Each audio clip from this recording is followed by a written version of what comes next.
Aujourd'hui, je vais te partager 6 types de produits que tu ne devrais pas vendre sur Amazon. A tout de suite après le court générique.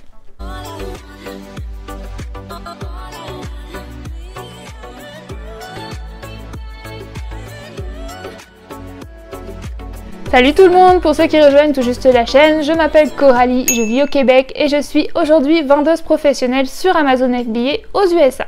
Si tu veux monter ton business Amazon, toi aussi tu te trouves donc sur la bonne chaîne. Alors bienvenue à toi sur cette vidéo, ancien ou nouveau, et bien sûr n'oublie pas de t'abonner si ce n'est pas encore fait.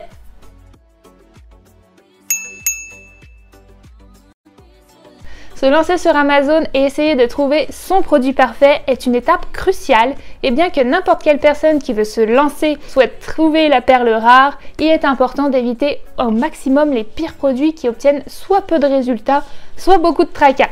Alors c'est parti, je te donne une petite liste de ce que moi je ne lancerai pas sur Amazon. Produit numéro 1, les produits à la mode.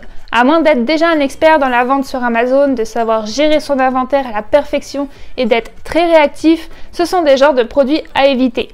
D'où son nom, un produit à la mode n'est pas fait pour durer. Tu ne sais pas si l'engouement pour ce produit durera 2 mois, 6 mois ou 1 an. Ce genre de produits peuvent très bien popper d'un seul coup pour un été, par exemple en 2022, et complètement tomber dans les oubliettes quelques semaines ou mois plus tard. Donc là, tu risques de te retrouver avec un inventaire sur les bras dont tu ne saurais que faire. Ce que tu veux comme produit, c'est quelque chose qui va se vendre sur le long terme et tout au long de l'année pour avoir des flux de trésorerie qui se tiennent.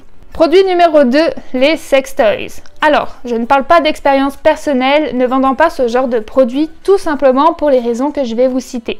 Mais suite à des retours de la part de certaines personnes, je peux vous avertir de certains points. Je m'y étais intéressée car les opportunités et la compétition sur ce genre de produit étaient assez attractives à mon sens. Mais malheureusement, tu peux vite te retrouver bloqué et essayer de ranker sur ces produits devient compliqué. Alors pourquoi ? Parce que en fait, tu ne peux pas faire de publicité lorsque tu es dans cette catégorie de produits. Et je pense que c'est déjà un gros blocage. À moins d'avoir un site externe, une bonne communauté pour attirer du trafic extérieur et pouvoir faire des ventes, je pense que ce n'est pas le meilleur produit à lancer sur Amazon. Il y a tellement d'opportunités beaucoup plus simples où tu peux avoir accès à tous les outils puissants d'Amazon. Alors je trouve ça dommage de se retrouver avec un produit où tu auras du mal à faire de la pub, en plus d'avoir certains mots-clés complètement interdits à mettre dans ta fiche produit. Il faut aussi vérifier si tu n'aurais pas des certifications à avoir étant des produits avec de l'électronique en contact avec la peau et l'intimité, etc. Troisième produit, ça sera les produits fragiles. Alors effectivement, ce produit, tu vas l'importer. Tu ne veux pas qu'il y ait des choses qui se brisent pendant le transport ou en tout cas en prendre le risque avec un premier produit.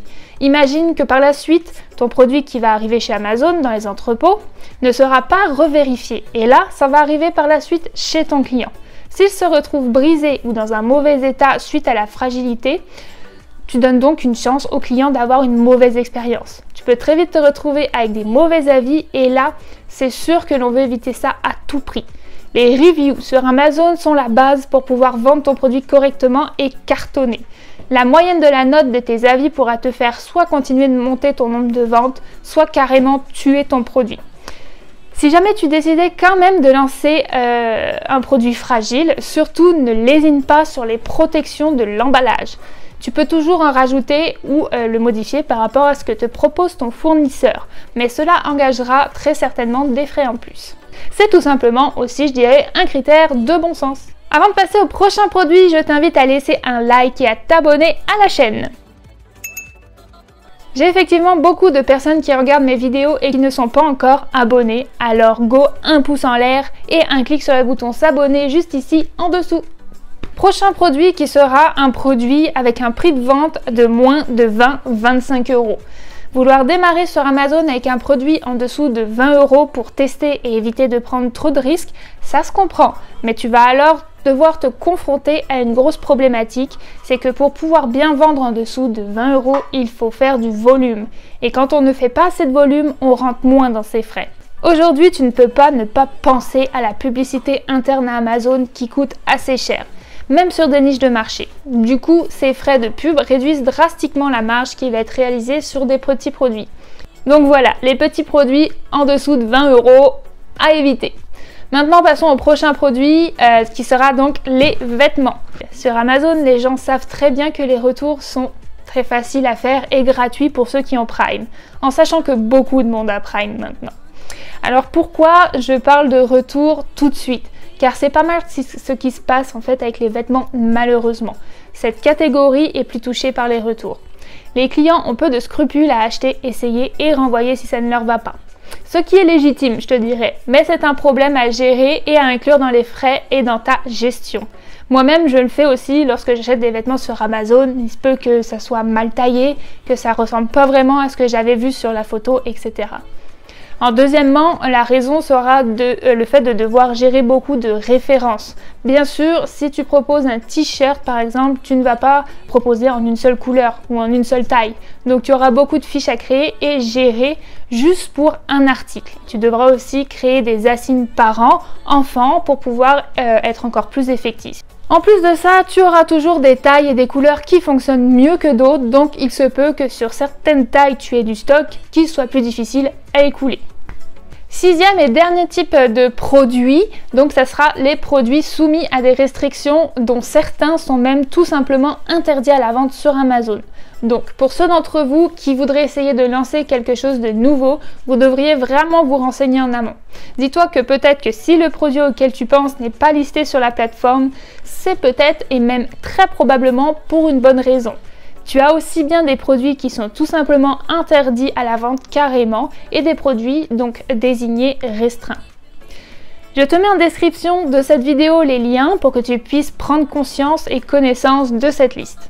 Si on regarde ensemble rapidement pour les produits restreints, je prends par exemple animaux et produits animaux. Voici la différence de ce qui pourrait être autorisé. Par contre, prends aussi note que ces derniers pourraient très bien faire l'objet de demandes d'autorisation ou de certificats particuliers. Et juste en dessous, tu as donc les produits strictement interdits dans cette catégorie. Ensuite, tu as aussi la liste en description des produits tout simplement interdits à la vente sur Amazon et la liste des produits interdits à la vente dans le cadre de Amazon FBA, du programme Amazon FBA. Voilà pour la liste d'aujourd'hui et j'espère que ça t'aura été bien utile. Alors maintenant, est-ce que toi aussi tu as une liste de produits à éviter carrément ou du moins que tu ne penseras à ne jamais lister sur Amazon? Laisse-moi savoir en commentaire et n'oublie pas bien sûr le pouce en l'air et à s'abonner. A bientôt à toute la communauté québécoise, française et tout simplement francophone du monde entier. On lâche rien. Ciao ciao!